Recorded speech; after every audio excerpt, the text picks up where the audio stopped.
belgisi bilan farq qiluvchi ota-ona formalarini chattishtirish monoklorli chattishtirish bo'ladi. Yana qaytaraman. Bitta belgisi bilan farq qiluvchi ota-ona formalarini chattishtirish monoklorli chattishtirish deydi. Bunga misol qilib, odamlarda qarang. O'naqaylik katta A misol uchun mana o'naqaylik dominant belgi, chapaqaylik retsessiv belgi. Nechta belgi? Faqat bitta belgi, ya'ni o'naqaylik, ya'ni qo'lda ko'p ishlatish chapaqaylik. Mana shu monoklorli chattishtirish asoslari, ya'ni bitta belgisi bilan farq qiluvchi ota-ona formalarini chattishtirish monoklorli chattishtirish bo'ladi. Ana endi monoklorli chatishtirishda masala eshitib oldin bir qancha qonuniyatlarni bilishimiz shart. Misol uchun bunga qarang. Monoklorli chatishtirishda misol uchun mana qarang. O'naqay ayol bilan chapaqay erkak turmushidan hosil bo'ladi. Qaysi o'naqay farzand tug'iladi. Nimaga bu chapaqaylik yo'qolib ketyapti? Sababi mana bu o'naqay belgi dominant. Ya'ni bundan bu ustunlik. Ya'ni biz o'sha Grigor Mendelni birinchi tajribasi bo'yicha oladigan bo'lsak, mana shu narsa Mendelning birinchi qonuni dominantlikka bo'ysunadi. Nima deymiz ekan birinchi qonunni? Birinchi qonuni Mendelni. Hop, dominantlik yoki birinchi bo'g'inda bir xillik. Bo'g'inda bir xillik. Qarang. Mana Mendel o'sha o'zini tajribalariga olib borganda qizil gulli niqob bilan oq gulli niqobni chashtirganda ekbarda qizil gulli niqobni olib qo'ydi. Qizil gulli niqobni oldi. Endi uni tajriba qilgan narsa nima bo'ldi?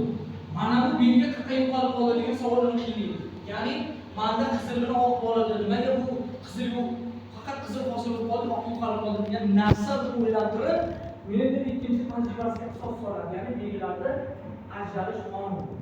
Ya'ni heterozigot organizmlarda bir-biriga o'zini nima chachtirganda mana e'tibor bilan qaraydigan bo'lsak, hop, qarang. Mana bu demak qizil, bu ham qizil, bu oq. Demak, qayta yozaman. 3 ta qizil, bitta oq.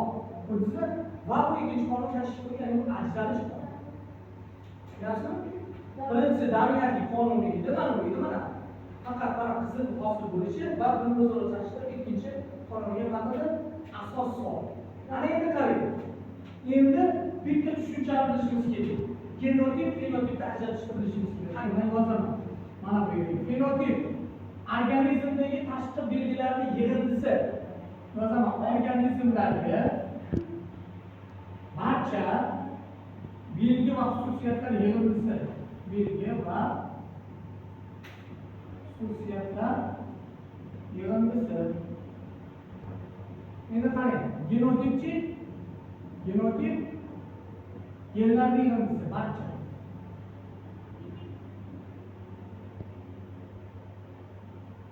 Hop, qarang. Shu narsa, mana bu yerda aynan biz genotip fenotip ajratib olishimiz kerak. Fenotip nima ekan? Organizm belgilarida yig'indisimi? Ya'ni biz fenotip bo'yicha nisbat qilamiz. Ya'ni fenotip deganda rangga bo'yicha nechta qizil bor? 3 ta. Oqchi bitta. Demak, fenotip bo'yicha nisbat necha bo'lar ekan? 3 ga bor. Endi genotip bo'yicha nisbat qidiramiz. Qarab. Genlar yig'indisi dedik, to'g'rimi? Mana bu o'xshagan gen nechta? Nechta? Bitta. A bunga o'xshaganchi? 2 ta. A bunga o'xshaganchi? Bitta.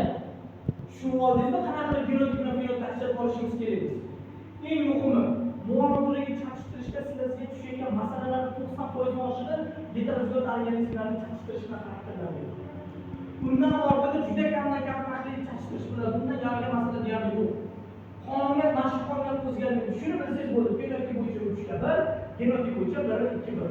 Tushunyapsizmi? Shu qonuniyat o'zgarmaydi. Tezda yozib olasiz.